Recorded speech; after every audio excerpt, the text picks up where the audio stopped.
সময় বদলেছে, সময় পাল্টিয়েছে, দেশীয় আইনেও সংস্কারের ধারা চলছে, অব্যাহত আছে।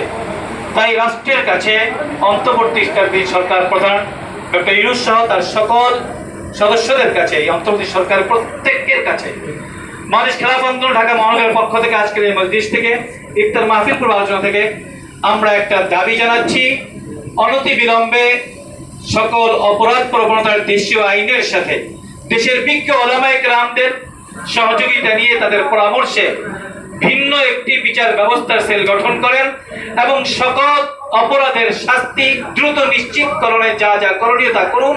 প্রয়োজনে আইনের সংস্কার এনে ইসলামী ধারায় বিচার প্রক্রিয়া শুরু করুন। ইনশাআল্লাহ ইনশাআল্লাহ এই দেশ আদর্শ রাষ্ট্রে পরিণত হবে এবং সকল প্রকার অপরাধ জিরো টলারেন্সে চলে আসবে ইনশাআল্লাহ।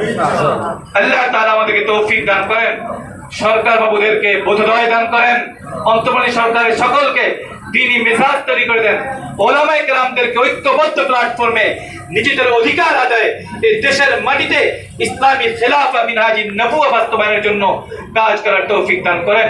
আল্লাহ তাআলা আমাদের সকলকে তৌফিক দান করেন। আমিন।